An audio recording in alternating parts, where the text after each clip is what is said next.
Greenbrier East girls basketball is off to a 10-1 start this season. The Lady Spartans faring well in a tournament in Florida at the end of December, then continuing that momentum with a come-from-behind win on Saturday against Woodrow Wilson. I think the first quarter we got all of our jitters out, and because we were really nervous going into that game, even though we were ranked above them, we were just nervous because that is like one of our big rivals. We had like a good pep talk, you could say, at halftime, and we knew that we had to come out really strong in the second half to give us that extra bump to win the game.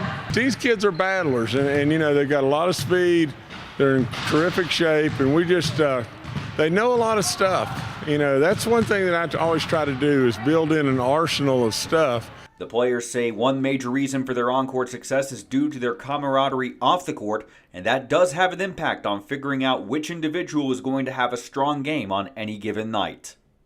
We go to movies a lot and we go to dinner a lot, and coach will take us out, so we're always together off the floor, and then in the locker room together as a team. We're just a really good bond together.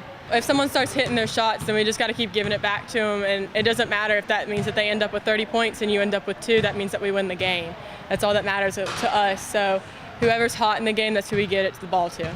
With there still being nearly 2 months left in the regular season, Greenbrier East's focus is on its next opponent, and while they have set long-term goals, they're not getting distracted from that next game. I think that we're really just focusing on the game ahead of us, that we think about how we need to do to beat that team. We're not thinking about how we need to beat the team that we're playing 2 games ahead. We're playing a great schedule, super competitive, and we're just going to have to keep getting better. I think that we take every game one step at a time, but we learn from that, and then the next day at practice or next game we learn from it and we work on what we need to do better for, like we said, coming up in sectionals and then the state championship.